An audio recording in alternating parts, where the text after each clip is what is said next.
What's going on YouTube? JClarkTheJUMPER here, and I want to introduce you to a new segment called Mr. Clark's Corner, brought to you by BioFreeze. In this segment, I'm going to be looking at vertical leap training through a more scientific perspective. After all, I am an 8th grade science teacher. This segment is brought to you by BioFreeze. BioFreeze is the #1 clinically recommended pain relief brand. Their pain relief formula is clinically research proven, fast acting, and long lasting.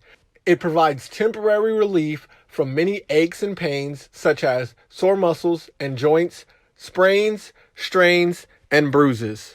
They are trusted by many professional organizations and elite athletes, including myself. All right, guys, let's get to it. One of the things that is always asked of me in terms of training is, how do I jump so high? How do I approach my training? And I want to address those questions by specifically looking at one of Newton's laws of motions. That's right, Newton helps me jump high. The law that I am referring to is Newton's second law of motion. And to give you the official definition, it is the acceleration of an object as produced by a net force is directly proportional to the magnitude of the net force in the same direction as the net force and inversely proportional to the mass of the object. Now, when we think of that or listen to that, it can be a little bit confusing. So a lot of times people just use the formula force equals mass times acceleration.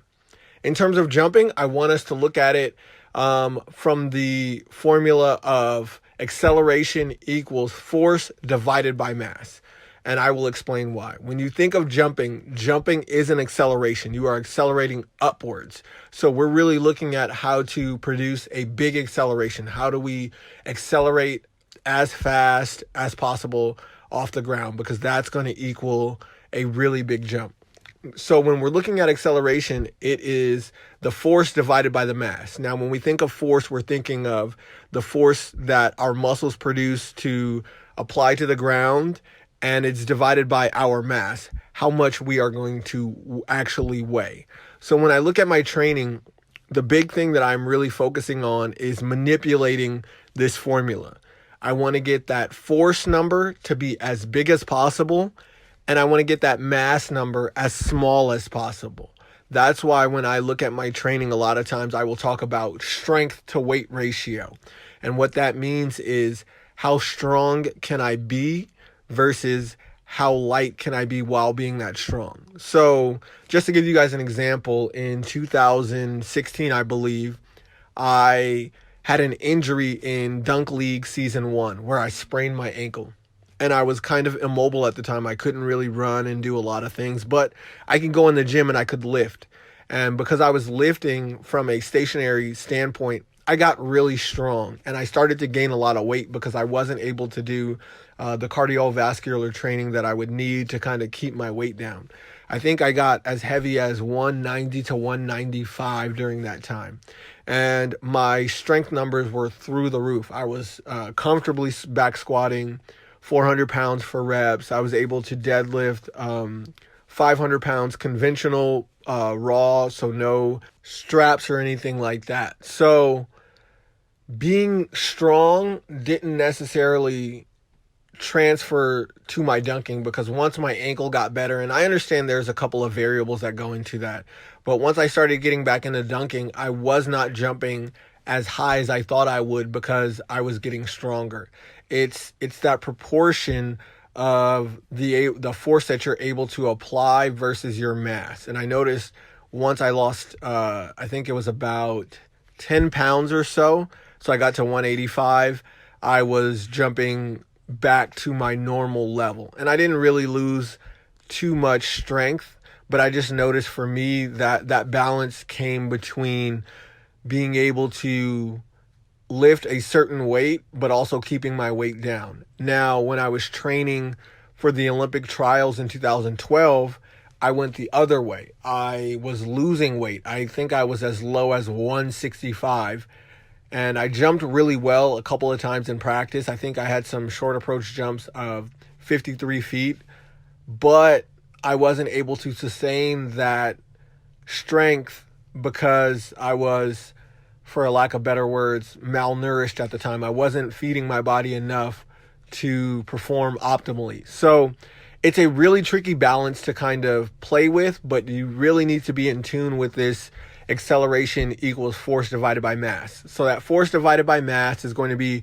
our strength to weight ratio. So when you're looking at your training, how you're looking at how strong are you relative to your strength. Now go look at some of the best lifters in the world. If you go look at some of the best lifters in the world, a lot of times you're going to see crazy strength to weight ratio. So these guys are going to be able to lift, and I'm talking the power lifters, the big boys, guys that are, 220 plus pounds, being able to lift, squat 600, 700, 800 plus pounds.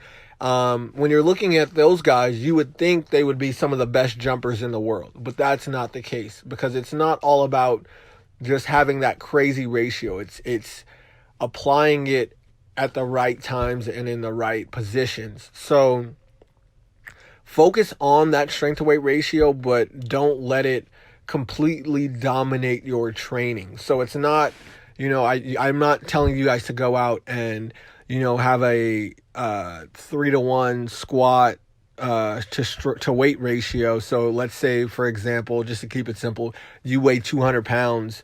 You don't need a 600-pound squat to be able to jump high. It definitely will help, because in terms of that force to mass ratio, you could apply a lot of force and theoretically you can accelerate. But force isn't just being looked at by your squat or your deadlift.